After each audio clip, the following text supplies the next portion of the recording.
Bien le bonjour, merci d'être là, les amis. Super content de vous voir et de vous parler d'un de mes petits bébés, le système ionique, qu'elle écrit bizarrement. Elle écrit ça comme d'habitude, c'est M-Y-O-N-I-K. Pourquoi Nick, Nicolas? On a choisi ça comme ça parce que c'est un système que j'ai inventé, en fait, qui nous permet la majorité des problèmes, évidemment, en consultation, je corrige toujours le cerveau, comment que le cerveau communique avec le corps. Mais ce système-là, c'est un système dérivé qui est venu après pour tester si c'est le muscle, l'articulation, le muscle, le fascia ou la lymphe, le problème dans le corps. Donc, on a tous en ce moment des articulations déplacées un peu partout. Je vois des fois jusqu'à une trentaine, 40 articulations déplacées dans le corps. On vit avec, on ne s'en rend pas compte, mais ça fait des messages d'erreur. Et ça fait qu'il y a des muscles qui déprogramment, qui n'activent plus bien non plus. Et je me suis intéressé à ce concept-là avec des chiro parce que j'ai été handicapé quand j'étais plus jeune. Donc, à 5 ans, je commençais à avoir des problèmes articulaires. J'ai porté des orthèses podiatriques. Chez nous, les podiatres, c'est un peu comme des podos, sauf que c'est des docteurs. Donc, ils ont forcé mes pieds à... J'avais les pieds rentrés à l'intérieur, j'avais des problèmes de genoux, j'avais plein de troubles. À 12 ans, je n'arrivais plus à faire du sport à l'école, donc j'ai complètement arrêté. Et à 17 ans, je n'étais plus capable de tourner la tête puis de marcher. Donc, c'était l'option un peu chaise roulante, invalidité. Donc, ouais, le système articulaire, je l'ai compris, je l'ai senti. En fait, c'était comme l'arthrite que je faisais tout le temps. Donc, ça faisait comme de la glace qui montait, qui descendait dans mon corps. Donc, si je marchais 5 minutes, je devenais en sueur, grosse douleur. Donc, c'était vraiment pas super. Et ça a tombé qu'à 25 ans, j'ai rencontré un chiropraticien qui a commencé à me faire des traitements. Au niveau du cou, etc. Parce que je ne pouvais plus tourner la tête. Quand je tournais la tête, je voyais noir. Donc, ça allait pas très bien.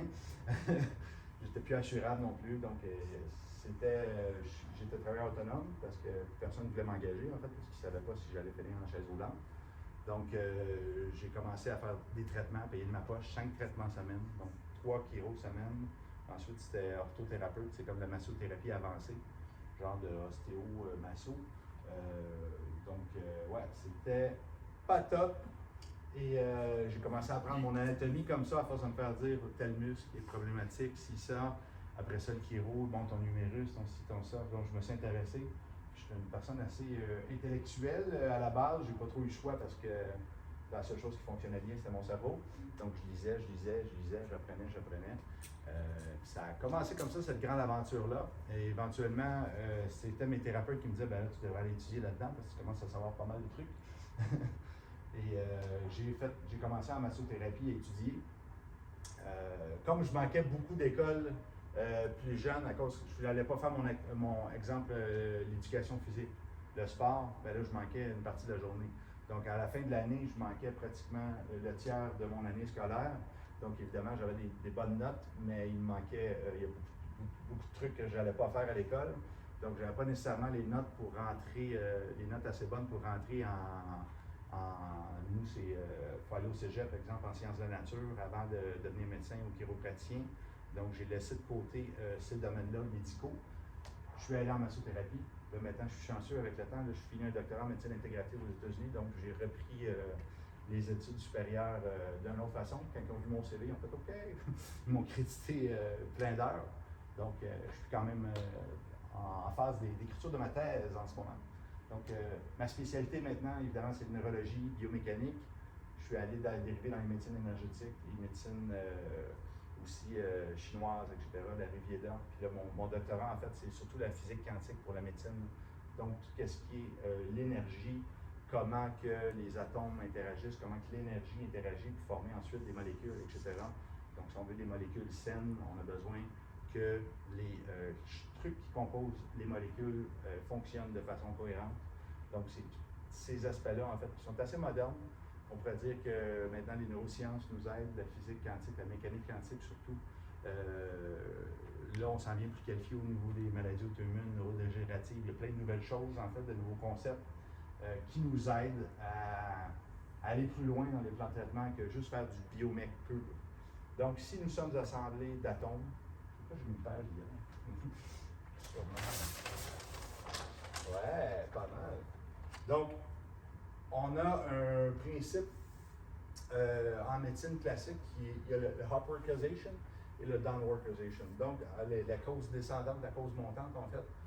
En médecine, on va toujours travailler les molécules. Hein. Quelqu'un qui a de l'inflammation, quelqu'un qui ne va pas bien, on va aller voir au niveau des molécules, on va essayer d'envoyer une molécule chimique qui va changer le fonctionnement de la molécule, qui, on espère, ensuite va régénérer l'organe. Ça ne se rendra pas nécessairement au cerveau parce que la plupart des médicaments ont de la difficulté à passer la barrière hématocéphalique. Et la conscience. Donc, la conscience, on ne sera pas nécessairement modifiée. La conscience ne sera pas nécessairement modifiée, hein, parce que si on change une molécule, ça ne va pas nécessairement dire qu'on va aller dans les corps supérieurs. Mais quand on regarde en médecine intégrative, on fait l'inverse. On va aller regarder au niveau de la conscience, qu'est-ce qui nous rend malade. Ça, c'était la conférence d'hier qui va être en ligne. C'est vraiment intéressant. J'explique ce phénomène-là. Donc, des fois, c'est nos pensées qui nous rendent malades. C'est exactement ce qui s'est passé avec ma maladie. Moi, on me disait plus jeune, tu vas aller nulle part dans la vie, tu vas être moins que rien comme ton père, tu vas blablabla. On me diminuait, puis j'ai arrêté de marcher. Évidemment, si tu inculques à un enfant un système de croyance qu'il n'ira nulle part dans la vie, ben, peut-être que la conscience qui va se transformer en inconscient, hein, dans nos schémas. Parce qu'en fait, on crée des programmes dans notre cerveau, les 5 premières années de notre vie, qui fait que ces programmes-là, ensuite, nous permettent de décoder les gens, de décoder la réalité. Donc, on appelle ça des systèmes de croyance aussi. Ça se fait les 5 premières années de notre vie. Donc, évidemment, si on se fait dire des mauvaises choses, des pensées limitatives, bien, cette conscience-là, ensuite, va descendre parce que notre cerveau produit des ondes cérébrales. On peut, un exemple, je vous dis, si je vous dis en ce moment, j'ai mal à la tête, vous répétez ça pendant 10 minutes, probablement tout le monde va avoir mal à la tête dans 10 minutes. Hein? Sur le côté hypochondriaque aussi, on va voir des gens, des fois, on imagine un truc, puis là, on sent le symptôme arriver. Bien, ça, c'est l'effet du cerveau. On a l'effet placebo, qui est l'effet de je peux me guérir, me dire je vais bien, etc., qui fonctionne très bien. Et on a l'effet nocebo, qui est l'effet inverse, en fait. Notre pensée nous rend malade. Il y a quelqu'un qui a popularisé beaucoup ce système-là, c'est Joe Dispenza aux États-Unis, je ne sais pas si vous connaissez, qui a appelé maintenant la neuropsychoimmunologie. Parce qu'on peut influencer, en fait, nos gènes, on peut influencer l'expression de nos gènes par notre mode de vie, mais par nos pensées. Cette personne-là, il y a quand même une histoire qui est particulière. Il y avait une fracture au niveau des vertèbres, paralysé dans un lit. Puis il a commencé à visualiser, parce qu'il a passé énormément de temps dans son lit, il a commencé à visualiser ses vertèbres, c'est ça qui se reformait, et il a recommencé à marcher. Il est guéri complètement. Donc c'est vraiment intéressant ce qu'il fait. Et je me suis intéressé évidemment au personnage, parce que c'est vraiment là qu'on voit que la pensée crée. Hein? Mais encore, tu sais, il y a beaucoup de. On dit ça souvent, la pensée crée, etc. Mais encore, quelle est la preuve? Même Jésus nous disait ça, hein? Notre foi est faible, puis lui, il croyait à un miracle, etc. Mais c'est vraiment le pouvoir de l'esprit, peut-être, qui est capable de dépasser un peu ces limites-là physiologiques qui font partie de nos systèmes de croyance. Je suis désolé, ça va être plus intéressant la prochaine fois.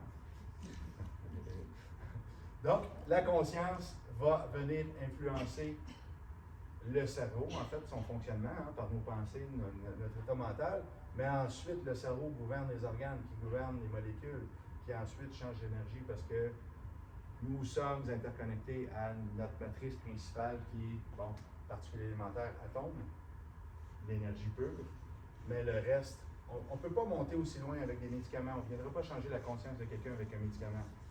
Et l'inverse, par contre, on peut venir travailler d'autres choses. Je ne dis pas que la médication n'est pas quelque chose d'intéressant.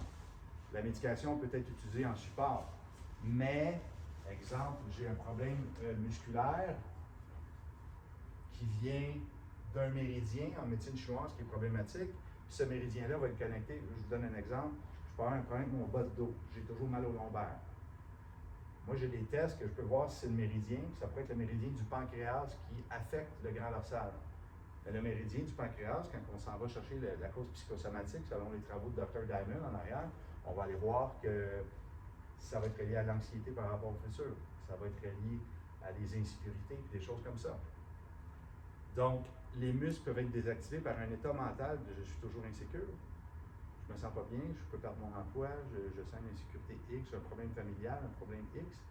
Et l'énergie va commencer à fluctuer dans le corps, l'énergie du corps vital. Et le corps vital, ensuite, va venir désactiver les muscles.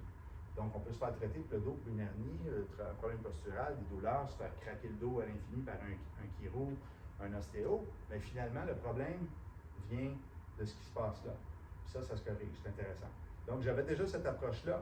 Là, aujourd'hui, je vais vous montrer le dérivé qui est purement biomécanique. Dans la conférence d'hier, que vous allez pouvoir voir en ligne, vous allez voir un traitement d'une personne qui avait un méridien problématique, qui ça venait de, elle veut changer de département à son travail. Maintenant, on a fait le travail, elle, c'était son méridien qui était problématique, il y avait 4 muscles de désactivés, il y avait plein de trucs qui n'allaient pas. On a fait la correction émotionnelle en supportant le point d'acupuncture. Tous les muscles sont réactivés, puis cette semaine, elle est supposée de changer de métier. D'accord? J'ai dit que j'allais l'appeler. Donc, je vous ai montré le côté énergétique et mental. Aujourd'hui, je vais vous montrer complètement le côté biomécanique. Vous avez mal où, madame? Oui? À l'ange, super. Donc, je vais vous donner un petit point de vue. Des fois, le psychosomatique, des fois, notre corps ne nous sort pas un rapport chaque jour pour nous dire appelle ta maman, tu devrais lui parler, tu manques 200 unités de vitamine D, dors 30 minutes de plus. On n'est pas comme une machine qui sort un rapport chaque jour comme un ordinateur. Donc, il faut écouter nos corps. Mais souvent, ce qu'on se fait dire, c'est pas grave, ça va passer, un homme, ça va pas mal, je suis une femme forte, blablabla, bla, bla, bla, je vis avec, ça va bien. Puis, on tombe dans ces pensées-là qui sont un peu absurdes parce qu'en fait, on reste dans nos dysfonctions et on repousse ça plus tard. Mais si votre bagnole, il y a un check engine qui allume, un truc qui vous dit attention, votre moteur va pas bien, il manque d'huile, ou il y a un pneu qui est à plat, ben là, la direction, ça ira pas bien, la suspension ira pas bien. Si l'huile, vous ne la changez pas, vous allez commencer à avoir des problèmes de moteur, vous pouvez briser votre moteur, etc. Mais au moins, l'ordinateur vous dit qu'il y a un problème. Mais nous, ben, on décide de ne pas s'écouter. Hein, c'est pas grave. Et on va attendre que ça brise, puis après ça, on va aller se faire réparer, on va aller se faire craquer la vertèbre, ou on va aller se faire une petite injection de cortisone pour camoufler encore le problème, encore une fois. N'est-ce pas? C'est un système de médecine de confort, on va dire. Et c'est un système aussi thérapeutique avec des autres professionnels qui nous disent bon, mais ton patient, tu le revois à telle fréquence, l'assurance paye pour que tu revoies la personne à telle fréquence, et les gens reviennent. Ça crée de l'emploi, c'est magnifique. Mais le problème, c'est qu'on peut guérir beaucoup plus facilement que ça. Donc, moi, j'avais une pratique à la base qui était purement biomécanique, massothérapie. J'ai appris les méthodes pour communiquer avec le squelette. C'est un truc vraiment intéressant. J'envoie une information au niveau du squelette, puis le système nerveux répond. À partir de là, je peux savoir si l'articulation est déplacée et comment.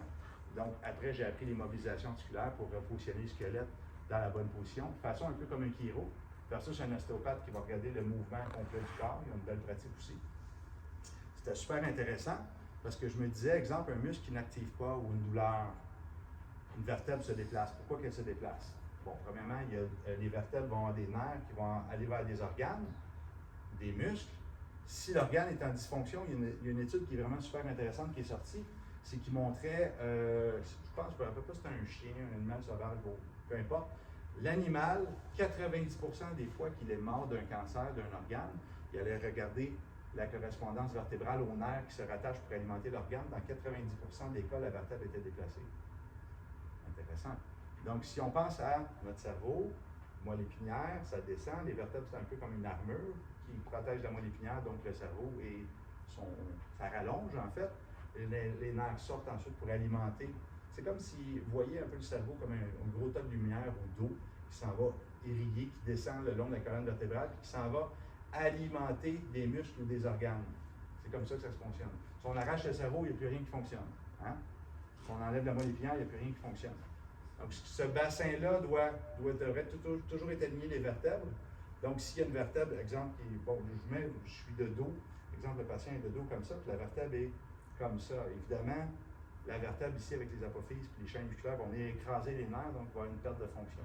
Meilleur exemple que vous donnez, on s'est tous déjà réveillé avec un bras engourdi, après une vertèbre déplacée dans le cou qui vient écraser, et on se ramasse avec des engourdissements, des choses comme ça. Donc, il y a une perte de fonction nerveuse. C'est la pression, je ne me rappelle pas c'est combien, 25 grammes de pression, même pas. C'est vraiment très peu la quantité de pression qu'on a pour avoir une perte de fonction nerveuse. Donc, c'est super intéressant, c'est des concepts qui sont très biomécaniques, mais ensuite, moi, ce qui m'intéresse, c'est pourquoi que la vertèbre se déplace. Hein? Parce que quand on est couché dans un lit, on n'est pas en train de recevoir un impact. C'est pas un coup qu'on soit qui déplace la vertèbre. Comme quelqu'un qui se fait foncer dedans par une automobile, ben, c'est possible que la loi de l'impact déplace une articulation. Donc, les médecins ont beaucoup de difficulté à accepter que on appelle ça des subluxations, des vertèbres quand ils sont en désalignement. ils ont de la difficulté avec le concept parce que eux autres, ce qu'ils voient, c'est sur des radiographies, il faut que ça apparaisse comme vraiment une vertèbre qui est sortie de son axe. Puis pour eux, ben, absolument, c'est un signe de mort ou d'autre chose, une perte de fonction complète. Ils vont regarder la perte de fonction totale. Ils ne regarderont pas une petite perte de fonction. Ça, on appelle ça, on pourrait dire que c'est des dysfonctions fonctionnelles. Donc, un muscle qui est supposé de fonctionner parfaitement, bien là, il va commencer à moins bien fonctionner parce qu'il n'y aura pas son alimentation complète électrique. C'est comme si vous avez un appareil électrique et vous ne lui donnez pas le courant complet, une batterie. On a tous déjà eu un appareil à batterie, puis un Walkman plus jeune, puis il commence à aller lentement. Bien, c'est le même principe. En fait, pour ceux qui ont 40 ans et plus, là, c'est le même principe, en fait, que ça, une perte de fonction électrique. Bon, toi, tu es jeune un peu, fait que ça n'arrive pas trop avec l'électricité. Ça n'arrive pas trop avec l'électricité, ce genre de principe-là. Mais si on ferme le courant complet, ça ne fonctionnerait pas. Mais avec des batteries, on sentait vraiment le ralentissement de l'appareil. On a une perte. Donc, c'est intéressant. Donc, si je reviens à tout ça, là, je vous montre un peu l'aspect neuro, l'aspect fonction musculaire, l'aspect énergétique, l'aspect émotionnel. Tout vient influencer. Mais ensuite, qu'est-ce qui fait réellement que la vertèbre se déplace? Donc, moi, je craquais, je repositionnais toutes les articulations, les poignets, etc. J'avais de belles pratiques, ça fonctionnait bien. Là, il y a un changement de loi au Québec. Ils ont décidé de retirer les droits de pratique à tout le monde, sauf les chiropraticiens, les physiothérapeutes et les médecins. Bon, combien de médecins vous ont craqué dans votre vie? Ça n'arrive pas. Ça n'arrive pas, puis ils sont pourris en articulation de toute façon. Donc, les médecins ont des droits de pratique sur des choses qu'ils n'ont pas les compétences. C'est quand même particulier. Les physiothérapeutes, même chose, font pratiquement pas de testing musculaire, mais par exemple, sont très compétents au niveau des ligaments, de la fonction, de la mobilité. Ils ont des belles compétences là-dedans. En France, on va dire les kinés. Ensuite, le dernier, c'est les chiropraticiens. Les chiropraticiens, ben, le doctorat complet est basé sur l'application d'une pression sur une vertèbre pour la positionner dans l'axe. Donc, c'est vraiment les tops là-dedans. Les plus spécialisés là-dedans sont extrêmement précis, mais ils n'apprennent pas les articulations. Moi, je peux positionner des tibias, des humérus, des choses comme ça. Et ils m'ont fait des poursuites parce qu'il y a eu changement de loi en même temps, puis ils ont dit, ben, tu n'as plus le droit de faire ça. Ils m'ont passé au bûcher, ça a été un truc de malade, puis après, ça a été des écoles d'ostéopathie un an plus tard. Moi, ils m'ont comme tapé dessus avant que la loi change. Après, ça a été les écoles d'ostéopathie au Québec qui sont passées au bûcher. Donc, plus personne n'a le droit de le faire. Donc, ils continuent à le faire. Mais moi, je me suis dit, ben là, je ne veux pas d'autres poursuites parce que ça a été assez violent, les journaux, la télé, ça a été vraiment tout. Là. Ils ont dit, bon, tu es un pratiquant illégal de la médecine parce que tu pratiques quelque chose qui est un acte réservé à un médecin. Ben, je ne pratique pas illégalement. La médecine, replacer un os de poignet, là. On s'entend que je ne fais pas une chirurgie ou je ne fais pas des injections de produits. C'est quelque chose qui est purement biomec, mais ça m'est arrivé. Ça fait partie de mon existence. Et ça a amené à la création du système ionique, en fait. J'ai appelé ça l'antimobilisation articulaire parce que je me suis dit que pourquoi que l'articulation se déplace? L'articulation, on ne parle pas de subluxation parce que ce n'est pas une vertèbre, c'est une articulation. Moi, j'appelle ça les DAM, un dérangement intervertébral mineur, un DIM, excusez-moi. Donc, je me concentre sur pourquoi l'articulation se déplace. Donc, je suis allé dans la logique qu'une articulation, tout est placé, je me réveille le matin, tout est en place. Théoriquement, mes os sont bien alignés, ça se pourrait être comme ça. Pourquoi? Parce qu'il y a des récepteurs dans les articulations, il y a des récepteurs entre les articulations, il y a des récepteurs dans les muscles, il y a des récepteurs dans les fascias, il y a des récepteurs dans les ligaments, des récepteurs partout dans le corps, qui, en temps réel, constamment se demandent je suis où, je suis positionné comment, quel mouvement je veux faire, est-ce que j'ai une bonne tension entre, exemple, on est fait aussi agoniste-antagoniste. Ça veut dire que j'ai un biceps qui va faire une flexion du coude, mais j'ai un triceps qui va faire une extension du coude. Donc, on a toujours un muscle qui fait un mouvement d'un sens et dans l'autre. Mais quand je suis au repos comme ça, je suis en train de contracter, ça prend une balance entre le tonus musculaire avant et arrière du corps. Donc ça, il y a des informations en permanence que le cerveau doit réguler. Il ne faut pas que je garde ce muscle-là trop tendu et l'autre trop mou. Parce que si le muscle est trop tendu, il va étirer lui, donc il va avoir un muscle trop étiré et un muscle trop tendu. Donc là, quand on a mal, est-ce que c'est parce que notre muscle est trop tendu ou trop étiré? Bonne question. Un massothérapeute, qu'est-ce qu'il va faire? Il va vouloir relâcher le muscle à tout prix. Puis là, il va dire, en relâchant le muscle, bien, le truc va à sa place. Mais peut-être qu'en fait, c'est l'autre muscle qui est pas assez fort de l'autre côté. Peut-être que ce muscle-là, en fait, qui est trop tendu, parce que l'autre est trop étiré, parce qu'il n'est pas capable de contracter, qu'il est trop faible. Donc, le physiothérapeute kiné va faire l'inverse. Il va dire, ben, je vais renforcer le muscle qui est le plus faible et je ne relâcherai pas nécessairement le muscle qui est trop tendu. Donc, ils vont y aller avec deux logiques thérapeutiques. Mais ils ne savent jamais c'est quoi la cause. Parce que lui est trop étiré, lui est trop faible. Donc là, ils vont faire des tests de mobilité, ils vont faire des choses comme ça. Donc, ils font du mieux qu'ils peuvent avec les outils qu'ils ont. Moi, je me suis intéressé à, bon, il y a ce concept-là, mais pourquoi que tout d'un coup, il y a un muscle trop étiré, puis pourquoi que l'autre est trop tendu, la fameuse poule d'œuf. Donc, ça veut dire que s'il y a un muscle qui reste tendu, c'est parce qu'il y a une insécurité qu'il a besoin de protéger. S'il y a un muscle qui est trop étiré, c'est parce qu'il se fait tirer par l'autre qui est trop tendu, qui a besoin de sécurité. Donc là, je me suis dit, bon, il y a des codes probablement. Si le cerveau est capable de prendre l'information des récepteurs toujours, c'est parce qu'il y a un codage dans le corps. Il y a un code qui dit, ça c'est le neutre, ça c'est une dysfonction, puis ça va bien. Fait que là, il y a une façon de communiquer. J'étais capable de communiquer déjà avec le squelette pour savoir il est positionné comment. Je me suis dit, il y a sûrement une façon de communiquer avec les muscles pour savoir si lui, il y a un message d'erreur dedans. Et c'est ce qu'on a découvert. On a découvert aussi des troubles bioélectriques au niveau des fascias. Ça, c'est vraiment intéressant. Le fascia, en fait, c'est l'enveloppe qui va créer le squelette, l'intérieur du squelette, ça va aller jusque dans la cellule, ça va aller recouvrir les muscles, ça va aller absolument partout. Et quelque chose qui s'appelle le courant de blessure, quand il y a un trauma au niveau des tissus, la charge électrique du tissu va augmenter. Donc ça, c'est vachement intéressant. Ça veut dire que le corps enregistre un changement et il n'y a aucune façon possible que la charge électrique change de façon naturelle. Parce que le cerveau se dit, il y a une dysfonction là, j'augmente la charge électrique des tissus parce que je veux entamer des mécanismes de guérison, mais comme personne teste notre circuit électrique, on reste avec ça. Fait que là, plus qu'un muscle qui tire, l'articulation se déplace. Une fois que l'articulation est déplacée, bien, il y a une autre chaîne musculaire qui se rattache dessus. Elle aussi, elle tombe en dysfonction. Et c'est l'effet domino qui commence, qu'il y a plein de problèmes qui arrivent.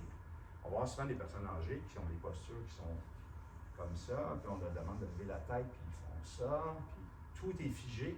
La boîte de mouvement va commencer à être de plus en plus restreinte. Qu'est-ce qui se passe, c'est que le temps n'arrange pas toutes les choses dans ma vie. Hein? Le temps nous oxyde. Donc là, il va y avoir un message d'erreur qui se rajoute et la personne va s'adapter, va commencer à compenser. Je demande à une personne de lever le bras comme ça, puis il y en a qui vont faire ça. Qu'est-ce que tu fais? Je t'ai demandé de faire ça. Ben, c'est ça que j'ai fait. C'est pas ça que tu as fait. C'est d'aller contourner, en fait, des muscles qui ne fonctionnent pas, des articulations en dysfonction, parce que ton cerveau, il s'est dit que c'est le chemin le plus sécure pour l'instant. Donc ça, il faut reprogrammer ça. C'est ce qui fait qu'ensuite, si je demande un mouvement complexe sportif en déséquilibre, attraper un truc, lancer un truc, on n'aura jamais une expression corporelle qui va être bonne. Donc, chez un athlète, c'est extrêmement prioritaire parce qu'il y a une perte de qualité du mouvement et c'est la qualité du mouvement qui fait que l'athlète est plus performant qu'un autre. Et monsieur, madame, tout le monde, des fois, c'est juste au travail, bien là, ça devient une tendinite parce qu'on hérite, parce qu'on doit faire un mouvement précis et la structure se fatigue, le tendon devient de plus en plus irrité. Donc là, il va commencer à travailler de l'autre côté, où on développe des pathologies comme ça, du tunnel carpien, problème d'épaule, problème de ci, de ça, parce que le problème n'est jamais adressé. On va juste relâcher le muscle, qu'il fasse moins mal, on fait une injection, mais le code d'erreur n'est jamais corrigé. Donc le système myonique est né de cette réflexion-là, c'est qu'est-ce que je dois corriger en premier? Une articulation se déplace. Qu'est-ce qui se rattache à l'articulation? Parce que ça prend une traction, ça prend une certaine force pour que l'articulation se déplace. Ça ne se déplace pas par magie, elle ne se téléporte pas. Donc, ça veut dire qu'il y a un fascia qui est en dysfonction, il y a un muscle qui est en dysfonction, puis il y a un autre système que personne ne regarde, c'est la lymphe. Donc, le système lymphatique, c'est un peu notre système d'aqueduc dans notre corps, notre système d'égout, en fait, qui va, les déchets musculaires, les déchets organiques vont aller dans la lymphe, vers les ganglions, vont être éliminés, en fait, ensuite par différents mécanismes dans le corps, qui soient expulsés du corps pour dépolluer l'organisme. Et la lymphe, quand elle est problématique, en fait, ça va, les tissus vont commencer à durcifier, les ganglions vont commencer à mettre de la pression. Ça peut être au niveau des nerfs, ça va créer une compression, ça peut être au niveau du muscle en lui-même, parce que le muscle n'est plus capable d'avoir une fonction optimale. Le corps, s'il n'est pas capable de vider ses déchets, bien, il n'ira pas rentrer de la nourriture à l'intérieur. C'est un peu comme si je vous disais, vous mangez tous les jours, vous n'allez jamais à la selle, bien, ça se peut que le tube digestif il soit plein. Hein? S'il est plein, ça n'ira pas. Hein? Le corps, on n'aura plus faim, il va y avoir un empoisonnement graduel qui va commencer à se faire parce qu'on ne peut pas vivre dans nos déchets constamment. Donc, le système musculaire, ça va être un peu le même principe. Donc, là, je peux vous montrer en fait une démonstration sur quelqu'un ici pour montrer un avant-après. Là, on n'a pas de table de traitement, c'est un peu le problème. On va être obligé de négocier ça différemment. Ça va être plus des trucs assis qu'on va faire que coucher. Je ne sais pas si quelqu'un a un problème au niveau du cou, de l'épaule, de cou. Ouais, ok, parfait. Donc, on pourrait aller voir. Évidemment, en consultation, je ne travaille pas comme ça. Ça, c'est un système que je garde à la fin parce que je vais toujours corriger les yeux, les pieds, l'oreille interne, le système neuro avant toute chose. Donc, très souvent, le cou, ça part des yeux, l'ATM, la mâchoire, ces problèmes-là, mais on va peut-être trouver d'autres dysfonctions quand même rattachées purement au système neuromusculaire. Donc, est-ce qu'au niveau de l'épaule, de la poignet, bras, il y a d'autres problèmes? Ça descend ici? Parfait, super. Donc, on pourrait s'amuser avec ça. Comme je vous dis, habituellement, il faut faire de la neuro, il faut corriger, il faut déboguer le cerveau avant toute chose, puis ensuite, on va aller s'occuper des structures qui sont moins prioritaires, qui se rattachent à la moelle épinière, qui vont aller vers le cerveau. Donc, ce n'est pas un 100% de chance qu'on va trouver un truc, mais il y a quand même des très fortes chances qu'on va trouver un truc. D'accord? Je vais vous inviter à descendre. On prend une petite chaise ici. Debout, êtes-vous à l'aise? Êtes-vous bien debout? Je vais probablement faire les deux avec vous.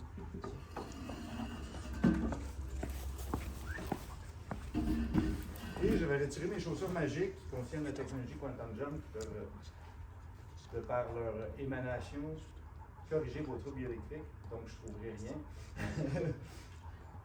Donc, on ne peut pas traiter malheureusement avec ces semelles magiques, c'est ce qui est dommage.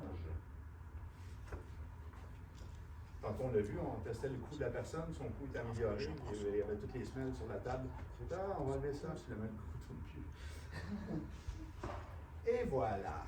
Donc, êtes-vous à l'aise debout? Ou parce que la chaise est un peu basse, donc on va commencer. Venez ici, on va faire un petit test avec vous. Quel genre de pierre vous avez dans le cou là, en ce moment? Parfait. Rien pour les troubles bioélectriques, il n'y a pas de changuite puis de choses comme ça. Une changuite, ça? Ah, c'est un organite, on va l'enlever. Ouais. Qui bouge l'organisme, en fait, ça va dissimuler un peu des trucs. Hein? La personne est en dysfonction, mais la petite pierre, puis c'est super intéressant, ça l'aide, l'organisme va mieux fonctionner. Mais ensuite, si vous allez chez le thérapeute, si vous portez votre truc, ben, on ne traite pas le vrai patient. On traite un patient qui, c'est comme un peu si j'irais faire un test sanguin, mais vous prenez 5 médicaments en même temps, mais ça se peut que, je dis, oh, ta thyroïde va super bien, mais pendant ce temps-là, vous prenez un médicament pour la thyroïde. Donc, on se fait avoir par ces petits trucs-là. OK? Donc, là, c'est super intéressant. Je pense que tout le monde va le voir ici. Regardez le positionnement de sa tête au niveau de son thorax. Si vous regardez la ligne du menton avec le sternum, sa tête est complètement décalée d'un côté. Hein? Donc, à partir de là, évidemment, le principe de torsion puis de tension, là, elle a mal à droite, mais en fait, c'est, je vais regarder ici, ben, elle est trop étirée à droite. Hein? Donc, la douleur ne vient pas d'une compression, mais vient d'un étirement. Donc, si je vais juste toucher 2 petites secondes ici, vous me dites que je ne veux pas vous faire mal, mais vous allez me dire ici, sensible. Ici, un peu moins, peut-être. Donc, regarde ici, sa linge, c'est complètement bloqué. C'est supposé dans 4 secondes d'être revenu environ. Hein.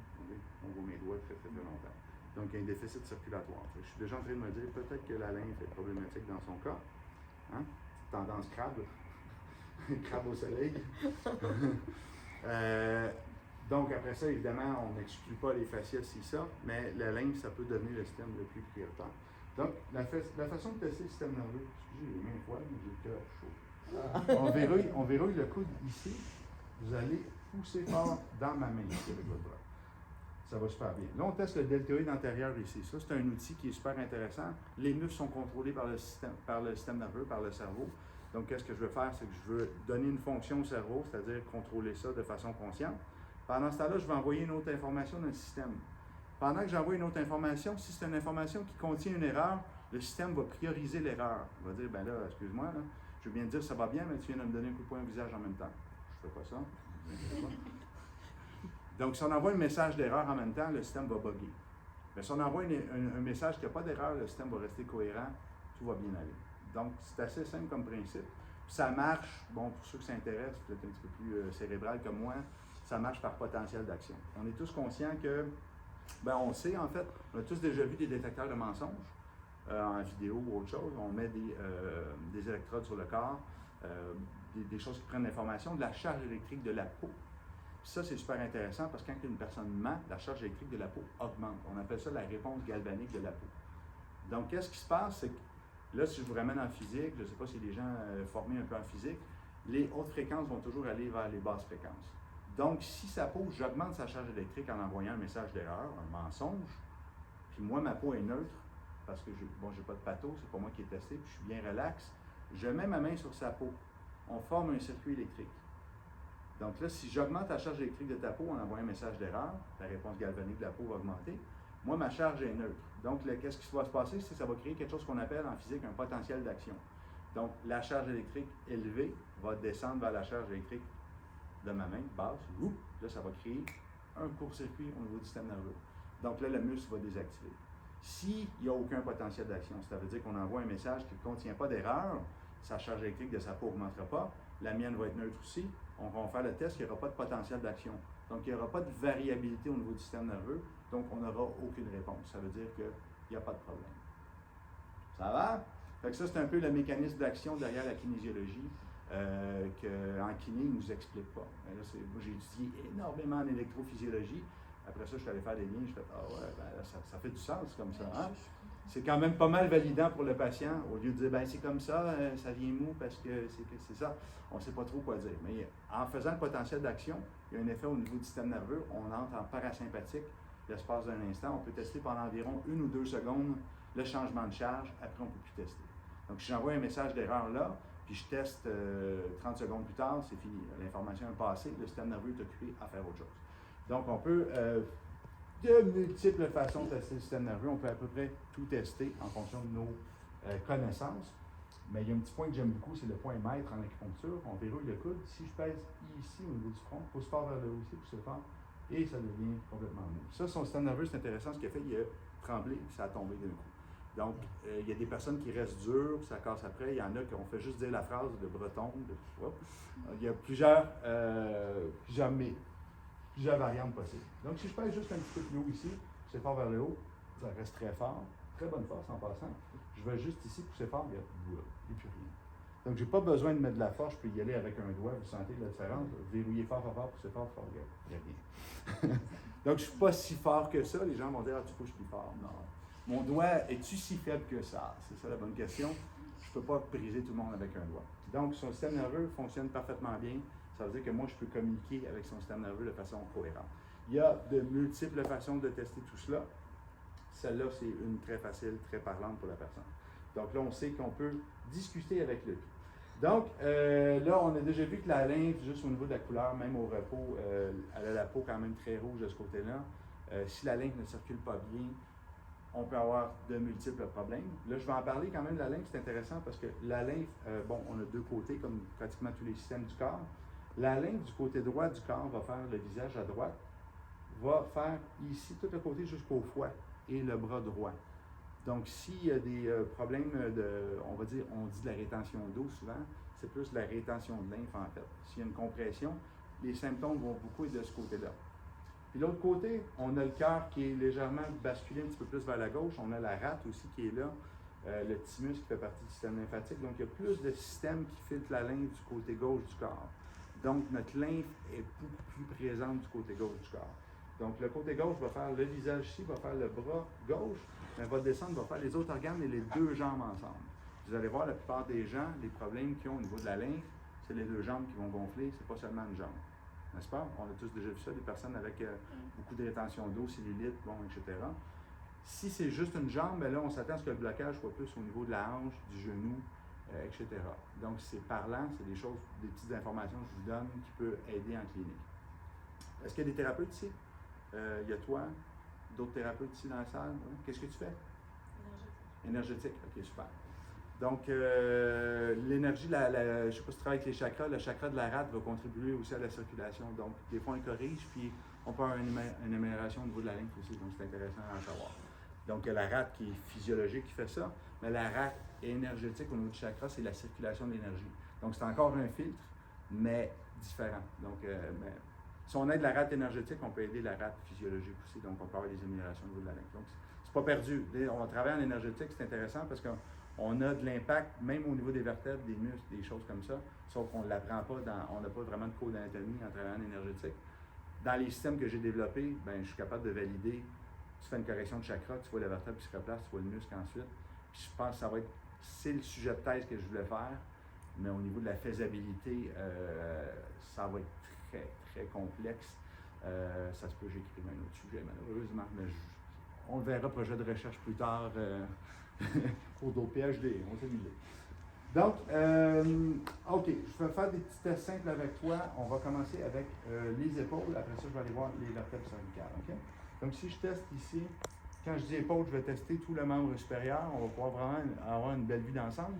Parce que s'il y a un problème au niveau des vertèbres, c'est fort possible qu'il y ait des déplacements articulaires aussi dans l'avant-bras, des muscles qui n'activent pas, puis d'autres problèmes.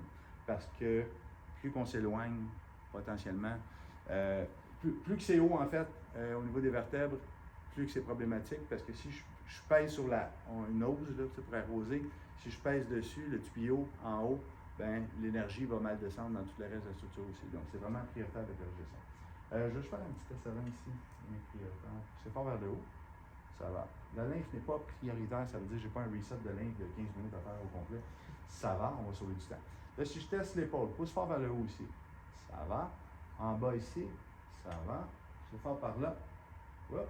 Vas-y, allez-y fort. Super. Ça va bien ici. À l'intérieur, excellent. En haut. En haut. Super. Donc, au niveau de l'épaule, tout va bien ici. Au niveau des articulations, peut-être une petite compression. Poussez fort vers le haut. Super. Pousse petit doigt ici ensemble. Je ne sais pas si à la caméra on voit bien. Est-ce que je me mets de côté, c'est très mieux? On va passer aux millions de spectateurs à la maison. Pousse petit doigt ici, ensemble. Fort. Super. Si on teste l'articulation huméro-ulnaire, on tient fort ici. Radio-huméral ici, ça ne va pas. Pas de diabète? Faites-vous du diabète? Peut-être un peu. Ça peut créer des neuropathies, mais vous n'avez pas de noircissement des doigts, quelque chose là, rien des extrémités. Donc, probablement que c'est correct. On tient fort. Juste montrer si ça ne fonctionne pas. Donc, on se garde ça en tête. Si ce n'est pas le diabète, ça peut être une neuropathie qui est juste par déplacement, en fait, de la tête radiale ici. Donc, ça, c'est précurseur d'une épicondylite, hein? Le tennis elbow, là, qu'ils appellent. Des douleurs au coude, des fois? Ou, ça va? On n'est pas encore là. On va essayer de régler ça avant. Même chose ici. On garde le tronc dans l'axe. On a une tendance à éviter le truc. Pouce petit doigt ici. Donc, on teste l'articulation radio-carpienne. On tient fort ici. Ulno-carpienne, ça va. L'articulation métacarpienne, on garde le coude en extension, s'il vous plaît. On tient fort. La métacarpienne, ça ne va pas non plus. Donc, elle, en pronation, prosternée, ça ne va pas le bras plié, ça ne va pas le bras comme ça. Donc, les push-ups, c'est pas vos amis. Hein? Quoi? Les push-ups, les pompes. Ah non! C'est pas l'activité à suggérer en ce moment. On va faire autre chose. Okay? Donc, en bas ici, on fait le baise-main. On verrouille le coude ici, même chose. Articulation carpo-métacarpienne, ça va. On garde ici déviation ulnaire, ça va. Déviation radiale, ça va. Ça, c'est les tests que je maîtrisais. Moi, à base, avant, j'aurais clac, craqué, craqué. J'aurais dû retourner à la maison. Mais en faisant ça, je ne change pas le code d'erreur. Je fais juste forcer l'articulation et retourner en place. Les muscles attachés, il y en a un qui va... Exemple, si l'articulation est comme ça, bien, si je craque, il y a un muscle qui va relâcher, puis l'autre qui va avoir un potentiel de tension meilleur. Mais le code d'erreur qui s'est mis par le cerveau par protection, il n'est pas élevé. Donc, le problème revient tout le temps. C'est pour ça qu'on finit par toujours aller chez physio, ostéo, chiro, parce qu'on ne change pas les messages d'erreur du système. C'est ça qu'il faut aller changer. Donc là, le message d'erreur vient de où?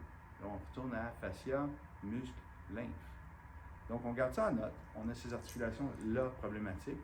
Le cou, bien évidemment, ça va des deux côtés. Donc, je vais tester les deux épaules pour vous montrer d'un point de vue thérapeutique. Elle n'avait pas de problème au niveau des bras, conscient qu'elle sentait, mais on voit qu'il y a quand même une perte de fonction au niveau du radius, en extension et en flexion. D'accord? Si on peut regarder, le biceps se rattache sur la coulisse bicipitale ici, du radius. Donc, peut-être qu'il y a un petit problème avec ça, ou un problème au niveau des extenseurs communs, l'avant-bras ou les fléchisseurs. On peut aller tester des muscles comme ça. On va tester une petite flexion. La courte portion du biceps, c'est celle qu'on voit à l'intérieur ici. Et la longue portion, c'est celle qu'on voit ici de côté. Donc, on va tester les deux. Vous allez tirer le bras fort vers vous. Courte portion, ça va bien. On va tester la longue portion. Verrouiller le coude. Vous allez pousser vers l'avant ici avec votre bras. en gardant le coude en extension, s'il vous plaît. On verrouille le coude, poussez fort vers l'avant ici. Et il n'y a rien. OK? Vous avez bien senti. On va comparer avec l'autre côté. Verrouillez le coude ici. Même chose, vous allez pousser vers l'avant. Ici, c'est plus fort. Vous sentez la différence ici? Allez-y, allez-y. Beaucoup plus fort. L'autre côté, je vais même prendre un doigt. On verrouille le coude. Poussez fort vers l'avant. Il n'y a plus rien. Plus je l'utilise, plus qu'il y a une perte de force. Donc, si on va dans la logique que le biceps se rattache sur l'articulation qui n'est pas en place, il y a un potentiel de perte de fonction. Mais elle ne le sent pas, mais elle vit avec au quotidien. C'est vrai que j'ai mal des fois là quand je dois lever le bras. Ah, ben c'est ça. Quand je dois lever comme ça. ça. Oui, c'est ça, en longue portion. Ouais. Ça. Donc, là, je pourrais tester plein de trucs, mais c'est juste pour vous montrer que des fois, c'est pas parce que ça ne fait pas mal qu'il n'y a pas un problème. C'est ça qui est intéressant avec notre système, c'est qu'on s'en va chercher tous les codes d'erreur, on normalise tout, on supprime. Donc, les gens, des fois, viennent nous voir et disent « Est-ce que tu peux faire quelque chose pour moi? » Bien, c'est définitif que si tu me vois en consultation, je vais faire plein de choses pour toi. Est-ce que ça va régler exclusivement ton problème?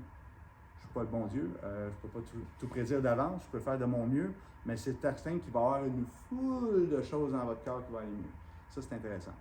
Donc, longue portion, on a une corrélation avec les articulations dans le principe, comme j'avais dit, de traction, c'est intéressant. Là, si on pense au biceps, c'est attaché à la 5e cervicale, il y a peut-être un trou avec sa 5e cervicale, on n'est pas rendu là. Mais c'est quand même intéressant d'avoir ces tests-là qui nous permettent de valider le système articulaire qui fait que je peux communiquer avec un chiro des articulations, le système de fascia que je peux parler avec un ostéopathe dans sa langue, le système musculaire que je peux parler avec un physiothérapeute dans sa langue. Donc, je me suis spécialisé à apprendre le métier de tout le monde pour leur montrer, ben écoute, on peut améliorer ton métier en utilisant ces tests-là et en étant plus précis dans la compréhension du truc. Un physio va faire pratiquement que des tests de mobilité de l'épaule. Il va dire, bon, ben c'est potentiellement qu'elle a un manque de rotation X. Mais je dis, OK, mais là, tu ne peux pas évaluer une articulation en fonction de juste sa mobilité. Parce que si je déchire tous les ligaments de ton épaule, tu vas être très mobile. Ça ne veut pas dire que l'épaule va bien. Donc, il faut s'assurer qu'il y ait une fonction, c'est-à-dire une possibilité de contraction, mais tout en ayant la mobilité. On veut être stable et mobile. C'est ça une articulation qui est fonctionnelle. OK? Donc, on va aller voir de l'autre côté. On va se remettre de côté encore pour la caméra. Merci beaucoup. Si je verrouille le coude ici, poussez fort vers le haut ici. Super. En bas ici. Super. Et poussez fort par là-bas. Hop, c'est bien encore. Par l'intérieur. Excellent. En haut ici. Ça va. En haut ici. Ça va.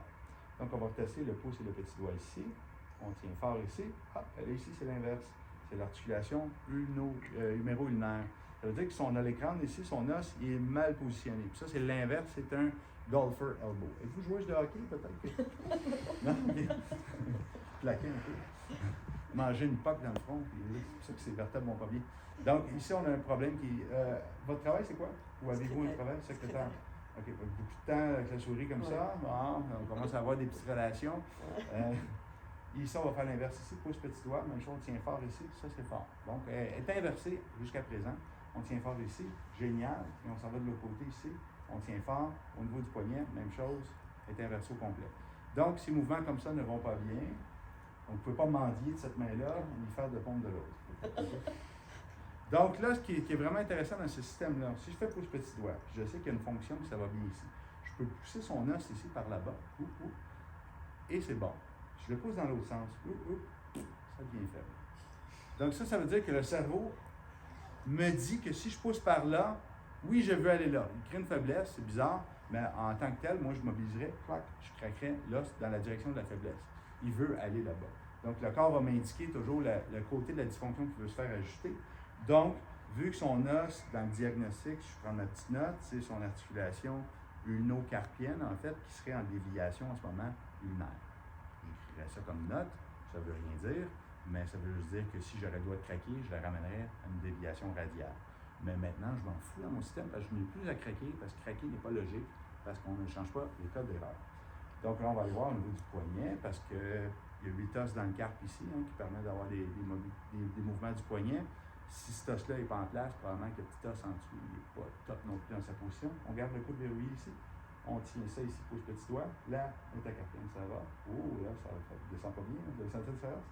Carpo, on tient fort. Carpo-métacarpienne, ça ne fonctionne pas. Donc, à 2 carpo-métacarpiennes, on tient fort. Et à l'intérieur ici, on verrouille. À l'intérieur, on est capable d'y aller. Et ça ne fonctionne pas non plus. Donc, même chose pour le petit os, je peux pousser ici, on tient fort. On tient fort, ça ne va pas, je pousse par là, ça va. Donc, l'os, en fait, est déplacé vers l'extérieur aussi, son scaphoïde, probablement. et je pourrais le pousser ici, je veux voir. Regarde, sentez ici, il est haut un peu, c'est pas super. Donc, lorsqu'un qui déplace va sécréter un peu d'inflammation, va sécréter certaines toxines, c'est normal, pour dire au cerveau, il y a un problème, mais tant qu'on ne touche pas, on ne le sent pas. Vous allez voir en thérapie, des fois, vous allez voir un thérapeute, puis il va dire, ah, depuis qu'il m'a touché, j'avais pas mal là, vous m'avez fait mal, puis là, parce qu'on réveille des trucs, on réveille des récepteurs. C'est pas que le thérapeute vous fait mal, en fait, c'est qu'il touche une structure que votre cerveau a inhibée. En la touchant, ben là, qu'est-ce qui va se passer? C'est qu'il y a une prise de conscience du cerveau de, hey, il y a un problème. On est supposé être $1 partout ce qu'on touche le corps humain. S'il y a une douleur qui est en train de s'installer, c'est parce que habituellement il y a un muscle qui commence à être tendu, il va commencer à garder ses déchets. Les déchets vont créer de l'inflammation, comme une toxicité au niveau du muscle. Et voilà. Donc, en ce moment, on a un diagnostic articulaire. Je ne suis pas médecin, mais si je serais médecin, je pourrais dire ça, mais le médecin ne sait pas. C'est une déviation de la tête radiale. On a une déviation ulnaire de l'articulation radiocarpienne. On a l'articulation huméro-ulnaire qui est en déviation radiale et deux articulations métacarpiennes de problématiques. Bon, c'est quand même assez rapide comme test. Hein? Ça nous donne l'information pertinente. Là, on va aller voir ce qui nous intéresse. Je vais vous faire asseoir. On va aller tester les vertèbres cervicales. Donc, en ce moment, c'est tout un trouble au niveau des cervicales pour les bras. À partir de la 7e cervicale, après, on tombe dans d'autres systèmes, on s'occupe des bras. Donc, je peux me concentrer juste sur les cervicales. On fait un petit truc super rapide ici. Donc, il y a deux façons de tester. Il y a une façon qui est un peu imprécise, mais je vais vous le montrer pour le spectacle. Pouce petit doigt ici, on tient fort. Vous allez tourner la tête ici, comme ça, juste la tête. Vous allez lever le menton le plus qu'on peut. En levant la tête, on sollicite nos bases cervicales. On tient fort ici. Et c'est bon. Le nez, on va le mettre sous l'aisselle ici. On tourne. Et oh, c'est laborieux un peu. Hein? On tient ça ici et ça ne fonctionne pas. Donc là, on aurait un trouble avec les hautes cervicales, probablement dans son cas. On tourne ici, on fait l'inverse. Oh là là, que ça passe bien. On lève le menton plus qu'on peut. On regarde le beau jeune homme. Salut. On lève. On tient ça ici. Salut. La suite en ligne. Le menton ici, sous le site ici. On tient fort. Et voilà. Donc, on sait que c'est la haute cervicale, mais on ne sait pas c'est quoi. Donc, j'ai développé des tests ensuite spécifiques. C'est beaucoup plus pratique pour moi. Donc, je vais verrouiller le coude ici. Je vais aller toucher les vertèbres ici. Oh, je vais tester la tête avant. On tire, pousse fort vers le haut. J'espère que vous n'avez pas besoin de faire de pouce doigt. Vous êtes rendu bien conditionné. Merci.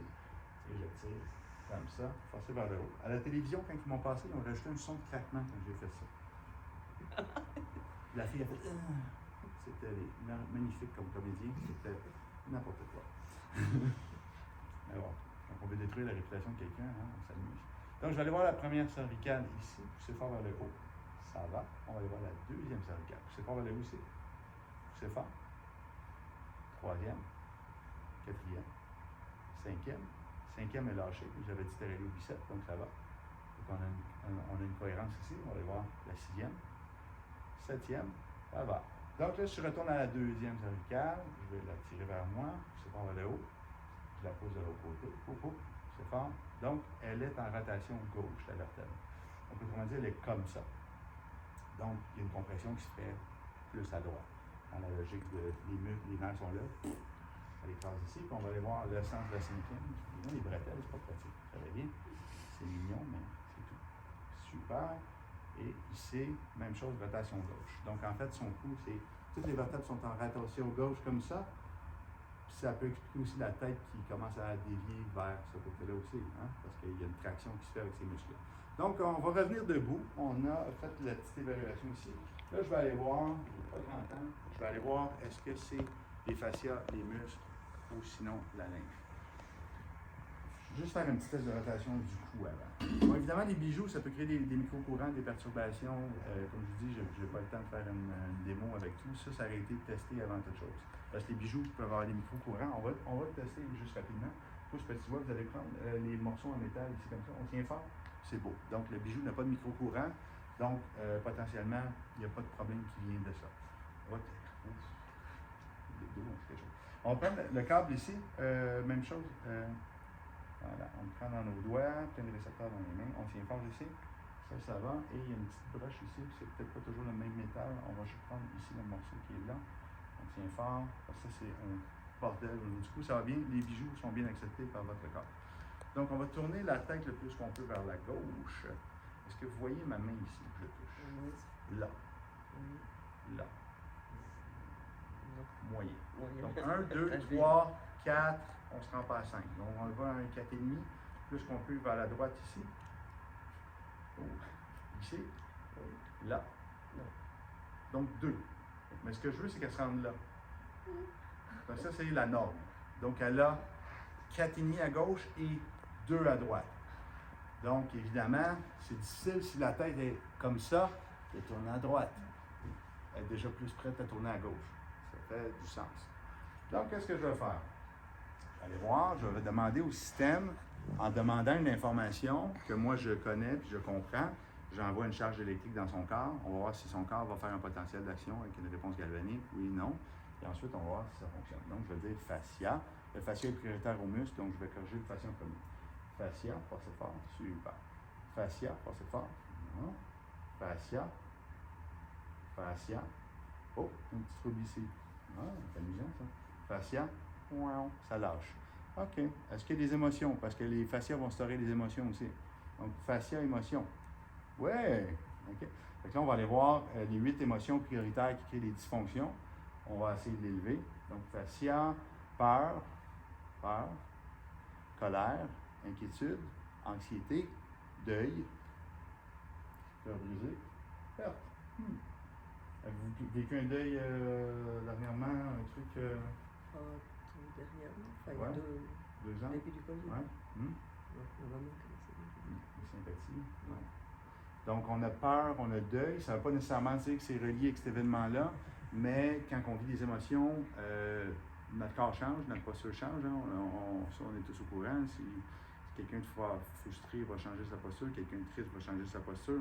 Donc, qu'est-ce qui se passe, c'est que le système sensoriel, les fibres nerveuses, le meilleur exemple que je peux vous donner, c'est que vous mangez une fraise.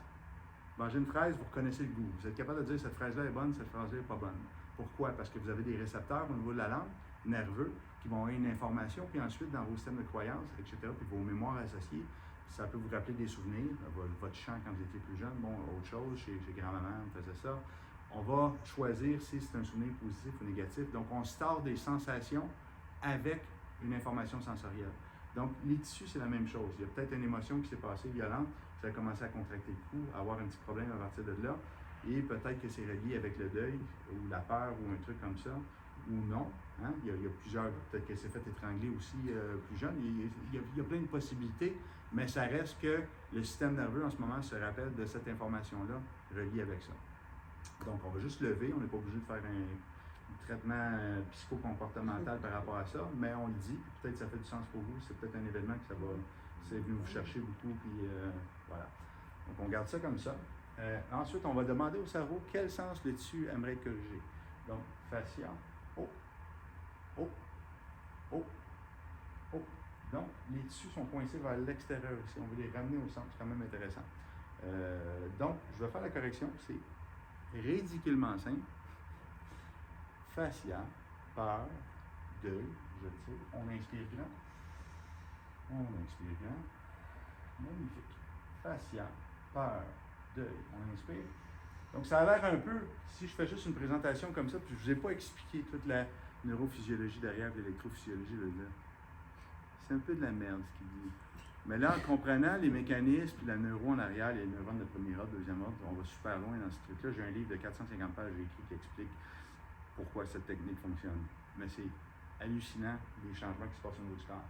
Fascia, peur, deuil, on inspire, expire, génial. Est-ce que ça fait mal? Ça va, ok, génial. Fascia, deuil, peur. Donc, ce que je fais, c'est qu'en inspirant, on active le système nerveux sympathique, le stress. En expirant, on lâche prise, on libère. Donc, qu'est-ce que je fais, c'est que je surligne un message d'erreur. Je rajoute les émotions.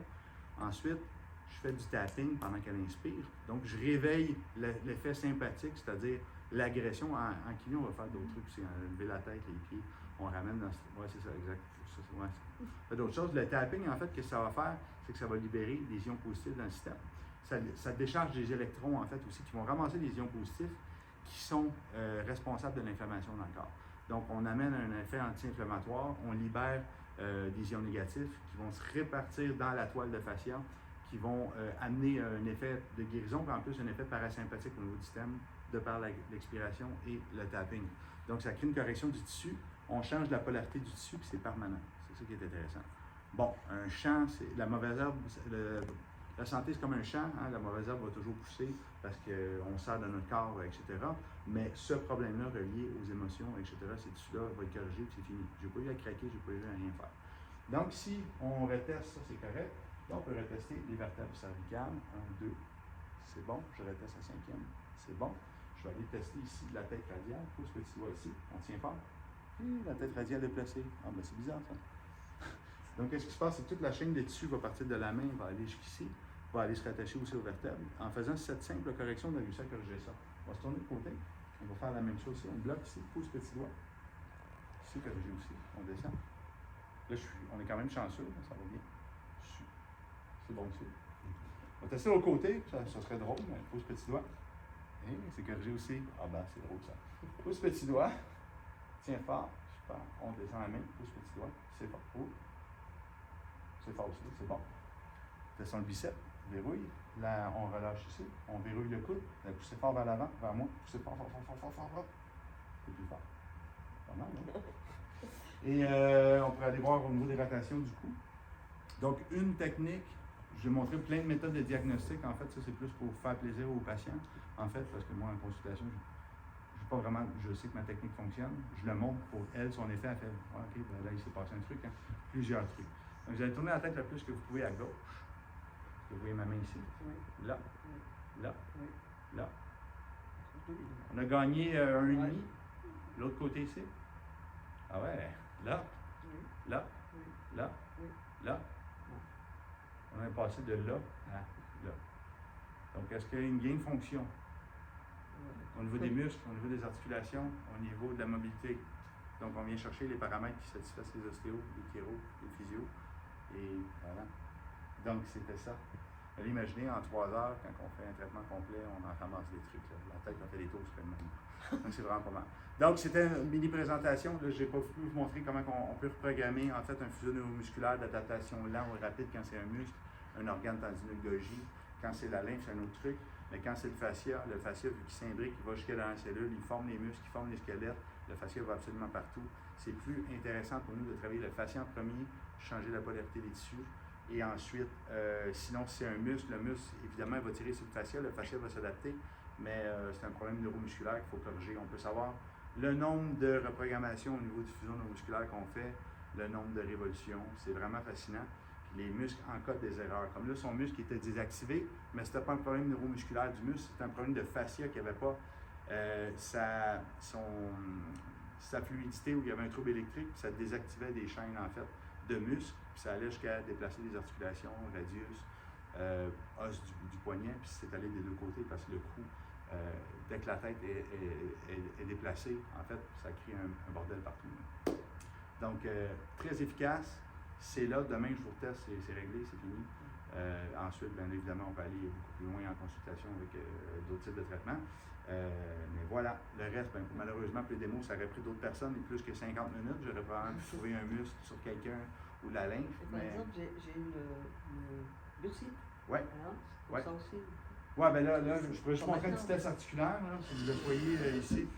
C'est toujours la même logique. L'articulation se déplace, il y a une raison, c'est un muscle, un fascia ou la lymphe, où on fait une correction au niveau, évidemment, des récepteurs posturaux, la peau du pied, les yeux, le rein.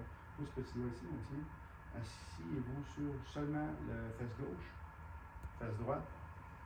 Donc, au niveau sacrum, ça va, il n'y a pas de déplacement. Vous allez faire une rotation du tronc vers la gauche. Le tronc. Ouais. Et le lombaire déplacé ici, de l'autre côté. Donc, il faut corriger les lombaires. Évidemment, si vous allez voir quelqu'un pour votre genou, votre hanche, puis qui ne vérifie pas les lombaires, les nerfs qui descendent dans le bas du corps vont partir de là. Elle a un déplacement des lombaires. Ça serait la même logique que le cou qui est venu corriger le poignet tantôt. Après ça, on peut aller voir au niveau, par exemple, de la hanche. Lever le genou seulement. On lève ici, le fémur n'est pas en place. On va le faire debout. Là, je peux y aller par vibration, bloquer le fil ici. On pousse fort vers le haut aussi. Effectivement, la hanche, ça ne fonctionne pas. Là, on pourrait le savoir, pousser fort vers le haut, pousser fort vers le haut, pousser fort vers le haut. Le fémur, en fait, qui est sorti de son axe vers l'extérieur. Donc, petit problème, il y a sûrement un muscle qui ne fait pas son travail, un adducteur, le penché pelvien, il y a autre chose qui ne va pas. C'est à replacer. Après ça, on peut aller voir le fascia, le muscle, etc., faire la correction. Mais c'est simple comme ça. C'est pas compliqué. Le petit diagnostic, c'est puis en même temps, ben, si vous n'êtes pas habitué, exemple, vous avez des formations moins en anatomie, en biomec, allez chercher cet outil-là, ça change votre vie parce que vous avez un outil pour montrer avant-après à votre patient. C'est formidable. Il ne peut pas s'obstiner après. Le muscle fonctionne, la douleur commence à quitter la zone, pour fonctionner. Excusez-moi, me dire. Donc, c'est ça le système. Donc, on peut aider définitivement avec ça. Il y a une usure de la hanche parce qu'il y a des muscles qui ne font pas le travail. Donc, il y a une hanche qui est obligée de travailler trop fort pour l'autre à cause de muscles qui ne font pas le travail, en fait, d'instabilité articulaire. Quand on corrige ça après, les pressions reviennent égales dans le corps, et voilà, c'est fini. Les Smile Quantum Jump qu'on utilise, ça serait super aussi pour vous parce que ça réactive ces chaînes-là musculaires, donc c'est assez génial, puis ça supporte le système nerveux central en même temps. Donc voilà, j'espère que vous avez apprécié, que ça vous a ouvert une petite porte de plus. On peut améliorer les traitements biomec de façon assez spectaculaire versus qu'est-ce qu'on voit en consultation. Donc, si on fait juste de la fasciothérapie, si on fait de l'ostéopathie, on essaie un peu de faire de la plasticine avec les tissus, mais on ne change pas la polarité. Donc, le problème revient parce que le cerveau a encodé l'erreur avec des émotions, des fois, et etc. Donc, c'est ça la logique. Oui? J'ai juste une question. Oui. Je dois savoir que votre démonstration était assez impressionnante. Oui. Assez étonnante. Oui. Moi, j'ai un problème d'hallux. Oui. Par exemple, dans ces cas-là, vous regardez quoi? Ben, le pied, hein, définitivement. La première des choses qu'on corrige, nous, en consultation, je regarde s'il y a des débalancements entre les lobes du cerveau, les hémisphères. Je m'occupe toujours du cerveau en priorité. S'il y a un trouble bioélectrique qui vient d'un bijou, il faut le corriger parce qu'on a un mauvais accès au cerveau. Ensuite, on va corriger les systèmes d'activation neurologique. Il y a 7 structures qui nous permettent de nous stabiliser dans l'espace avant toute chose, avec le diaphragme, la respiration. Après, je tombe en posturologie. Donc, on regarde les zones d'appui du pied, on regarde l'oreille interne, on regarde les yeux. On corrige ces systèmes-là. Habituellement, juste en corrigeant ça, il y a 90% des muscles qui réactivent, donc des articulations qui se replacent. Après, je tombe dans les systèmes énergétiques, dans d'autres systèmes. À la fin, complètement, je vais aller finaliser avec ce genre de traitement-là. Complètement à la fin du traitement. Donc là, on fait un peu l'inverse. Il faut vous montrer une démonstration. Mais un hallux, définitivement, un pied qui est mal positionné, une chaussure trop petite, qui permet un frottement. Moi, j'ai fait des os, des poissons, mais sur le dessus du pied ici. Mes orthèses qu'ils me mettaient quand j'étais jeune étaient tellement hauts que mon pied relevait, puis les lacets, ils venaient frotter et arracher ma peau. Donc, qu'est-ce qui se passe? Le corps fait du dépôt osseux pour se protéger. Comme vous, ben, c'est à l'intérieur, au niveau de l'hallux. Donc, en faisant, c'est un hallux valgus, vous savez? C'est au niveau du. Ouais, c'est ça. OK, parfait. Double hallux. Donc, l'orthèse, merci beaucoup. L'orthèse, donc, force mon pied à se positionner comme ça, mais ça crée de la douleur. Donc, mon cerveau, qu'est-ce qu'il veut faire? Ben, je veux fuir la douleur. Donc, pendant ce temps-là, il me faisait une correction qui forçait le pied à aller d'une direction, mais mon cerveau voulait fuir la douleur, aller dans l'autre côté. Donc, il n'y a aucun bénéfice possible de ça. On crée une confusion neurologique. C'est complètement absurde. Donc, voilà. Donc, c'est pas toujours la solution qu'il nous donne parce que c'est le spécialiste. Mais quand on fait une logique, un plan de traitement qui est en respect du cerveau, c'est-à-dire que le cerveau, après, il y a un gain de fonction, ça veut dire qu'il a accepté, il est soulagé. Si on a l'effet inverse qui apparaît, une restriction de mobilité, des choses comme ça, ça veut dire que le cerveau fait non, je ne suis pas intéressé du tout. Hein? C'est comme si je vous donne une claque au visage, je dis écoutez-moi. Non, c'est l'inverse. J'ai encore moins le goût de t'écouter ou j'ai le goût de faire autre chose. Tu sais, c'est comme ça. Il faut amener la communication avec le cerveau. Un coup que le cerveau est coopératif, tout s'imbrique, tout s'implique, puis c'est vraiment fascinant. Donc, il faut prioriser le cerveau dans les plans de traitement. J'espère que ça répond à votre question. Oui, en partie. Mais en tout cas, je veux juste vous dire que je suis impressionnée parce que vous travaillez vraiment beaucoup en douceur. Oui. Et puis, visiblement, ça marche parce que moi, j'ai plusieurs fois été consultée une naturopathe. Oui. Je ne sais pas si vous connaissez. Une naturopathe? Une naturopathe. Éthiopathe, non, je ne connais pas. Ça vient d'Éthiopie. L'ostéopathie. C'est des thérapeutes qui travaillent beaucoup pour remettre les os en place. Oui. Et c'est quand même, voilà, c'est une table de massage particulière qui, voilà, ils appuient dessus parce que partout il y a des points douloureux. Mais ça reste comme une séance très douloureuse. Mais il y a quelques années, c'était assez violent comment je travaillais. Puis maintenant, j'ai réalisé que, en fait, l'articulation, c'est le cerveau qui décide les tensions. Donc, en envoyant la bonne information au cerveau, instantanément, il change ses tensions, puis il replace l'articulation en place. On n'a aucun besoin de certaines méthodes. Exemple, je dois replacer une symphyse pubienne.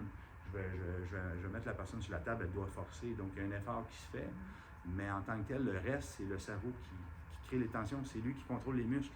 Donc le corps, le cerveau envoie l'information au muscle qui fait sa contraction, il replace le truc en place. J'ai plus besoin de mettre d'effort dans ma pratique. Donc ça, c'est vraiment génial. Puis il n'y a pas de une douleur moindrement.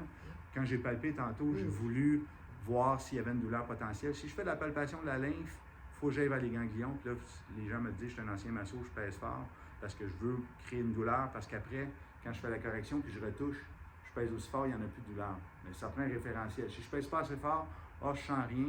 Après, je fais une correction, je retouche, je ne sentais rien de toute façon. J'aime mieux créer un contraste comme ça pour les personnes, mais le reste du temps, là, on n'a pas besoin de créer autant de douleurs comme ça. Puis c'est pour ça que les pratiques de pas mal tout le monde avec cette méthode-là peuvent être améliorées. Ils ont des bonnes méthodes, des bons trucs, mais si on utilise le cerveau dans le plan de traitement, après, il ne reste pratiquement rien à corriger. C'est ça qui est fascinant. J'ai changé ma pratique. La plupart des gens ont peur de changer leur pratique. Hein? Mais moi, j'ai pour mon dire, je ne suis pas attaché à l'échec. Si j'ai une meilleure technique qui apparaît, mais je ne dirais pas que je vais garder la mienne, même si elle semble meilleure, je suis habitué. Moi, tout de suite, me débarrasser de mon outil, puis je vais aller prendre l'outil plus performant. C'est comme ça. Si on me donne une bagnole qui consomme moins d'essence, puis qui va 2 fois plus rapidement, puis qui tourne mieux, je ne dirais pas, écoute, je tiens à garder ma vieille bagnole qui pue. Il faut y aller comme ça. C'est souvent les gens ont peur de faire des changements parce que c'est tout simplement la peur que le client, ben là, si je dis émotion, il va peut-être se sentir mal, ça a l'air bizarre. Donc, c'est plus notre perception de nous-mêmes par rapport à la personne qu'on se met des doutes. Moi, quand je le fais, je suis rendu tellement habitué. Je me dis pas, elle est en train de me dire qu'elle a honte de moi, puis que je donne un charlatan. Là, elle voit le résultat après. Donc, c'est juste dans notre énergie, puis notre approche, puis voilà. Une question suivante. Finalement, comment vous avez informé le cerveau? Quand vous parliez au patient, oui. C'est le mot que vous avez dit. Bien, le mot fascia, en fait, a généré en fait, le potentiel d'action. Hein. C'est comme je vous dis, ne pensez pas à un éléphant en ce moment. On voit tous un éléphant. En fait, merde, je l'ai vu, je ne voulais pas. Là, on essaie de mettre une croix dessus, de le faire disparaître. Donc, moi, il y a une charge électrique à nos mots. Hein. Je l'ai pratiqué, j'étais en Bosnie, j'ai passé beaucoup de temps en Europe de l'Est. Puis j'ai une femme qui avait un cancer du sein, je ne savais pas. Je teste, il y avait une cicatrice à cause qu'elle a eu une opération. Je touche, puis il y avait le deuil qui était là, puis il y avait inquiétude, puis bon, il y avait des émotions qui sont sorties. Puis après ça, j'avais un traducteur, puis j'ai demandé comment on traduit ça. Puis là, il m'a traduit le deuil, puis là, c'était faible, puis là, elle est venue les yeux pleins d'eau. Puis là, ça allait rappeler, son mari est mort, elle a eu un cancer du sein suite à la mort de son mari, etc. Puis j'ai fait, en fait, quand je dis le mot deuil, il y a une charge électrique associée à ça. Il y a un pouvoir derrière les mots. On parle en fréquence, hein, au-delà de tout ça. Donc, ça fonctionne dans toutes les langues, il n'y a pas de souci par rapport à ça. Je peux le dire dans ma tête, j'aime mieux le dire à voix haute parce que je trouve que la conscience est prioritaire, on en a besoin, c'est plus intéressant. Je ne suis pas gêné de dire ça. Mais en fait, c'est que je génère le potentiel d'action. Donc, c'est mon outil de diagnostic. Mais en fait, j'envoyais tantôt, je poussais la peau d'un côté. Puis le côté que ça devenait faible, c'est le côté que le corps veut que je le corrige, en fait. Oui, il y a l'inquiétude. Oui, je veux que tu ailles dans ce sens-là. Donc, ensuite, quand je faisais la correction, je disais l'émotion. J'ouvre toujours mon dossier fascia. Je dis que c'est le fascia que je veux corriger. Je traque le tissu dans le sens de la faiblesse et je dis l'émotion associée. Ensuite, on fait le truc sympathique pour réactiver encore plus le système nerveux après avoir touché le trouble bioélectrique, avoir ouvert les compartiments émotionnels, trouver le sens. Là, je l'amène en sympathique pour dire qu'il y a un stress associé à ça. Puis après ça, on libère, on fait du tapping, il y a une réorganisation bioélectrique des tissus. Le squelette contient les minéraux. Hein? Les minéraux créent en fait toutes les interactions électriques dans le corps. On est comme des électrolytes. On est comme une batterie avec un alternateur. Donc en frappant, on recharge, on réorganise. Là, on implique le système nerveux en conséquence. En plus qu'on traque les tissus en même temps, c'est magnifique ce qui se passe. C'est ultra complexe en fait dans la compréhension derrière de ça en électrophysiologie. Mais au niveau du traitement et de l'acte thérapeutique, c'est une blague. Je montre ça à mon enfant, là, il peut le faire. Là. C'est la compréhension derrière la création du système qui est un petit peu plus compliquée, que j'ai passé un petit peu derrière du temps derrière ma table de dessin et en expérience. Mais au niveau de la méthode, c'est super facile à se rappeler de 8 émotions par cœur, 4 sens dessus, hein, nord, sud, est, ouest, c'est pas trop compliqué. Et ensuite, ben, c'est les connaissances, évidemment, les tests musculaires, les tests articulaires, c'est de la biométrie. Donc, c'est du par cœur pour la plupart des trucs. J'ai rien besoin, hein. J'ai besoin de mes 2 mains, moi. Si j'ai une table pour traiter le bas du corps, j'ai rien besoin dans la vie. Rien. Pour ce type de consultation-là. Moi, je suis dans un bar, je traite les gens, j'ai pas de soucis. C'est une carte de visite, c'est magnifique.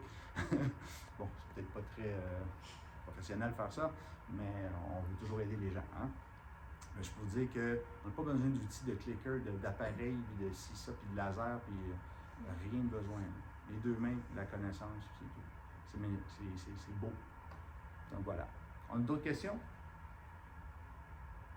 Top. Bon, j'espère que vous avez apprécié. Moi, j'ai eu beaucoup de plaisir. Toujours un plaisir de partager ces concepts-là. Je me dis qu'on rend les gens plus conscients de leur corps, en fait, plus conscients des mécanismes, des interactions, puis ça nous donne de l'espoir aussi pour des dysfonctions qui traînent, ça fait longtemps. On a des outils qui sont sacrément puissants et instantanés pratiquement. Donc, c'est super. C'est pas un challenge pour moi, une boursique. C'est pas... c'est du... ce qui vient me voir en clinique, c'est des cas d'AVC, des tétraplégiques, des gens qui manquent des membres. Là, je m'amuse, c'est un défi, mais des problèmes comme ça, mes étudiants peuvent parfaitement aider à moindre coût, c'est génial. Là. Donc voilà, en souhaitant que ça vous motive peut-être à venir apprendre avec moi aussi en même temps, les thérapeutes. C'est pas un don, hein, c'est pas du tout un don, c'est de la méthodologie avec une compréhension. Le reste, c'est quelque chose de super facile à appliquer. Donc, on a des gens qui n'ont jamais pratiqué leur vie, qui viennent faire nos formations, qui apprennent, qui changent de métier. On a des gens, souvent des gens qui sont très compétents, c'est eux qui ont le plus de difficultés à intégrer parce qu'ils ont des difficultés à se débarrasser de leur méthode. Fait que là, ils veulent juste prendre un petit outil, ils oublient le système au complet, puis c'est souvent eux les pires au final. Fait que c'est quand même drôle. Donc, merci beaucoup à tous. Bonne fin de salon. Voilà, bonne santé.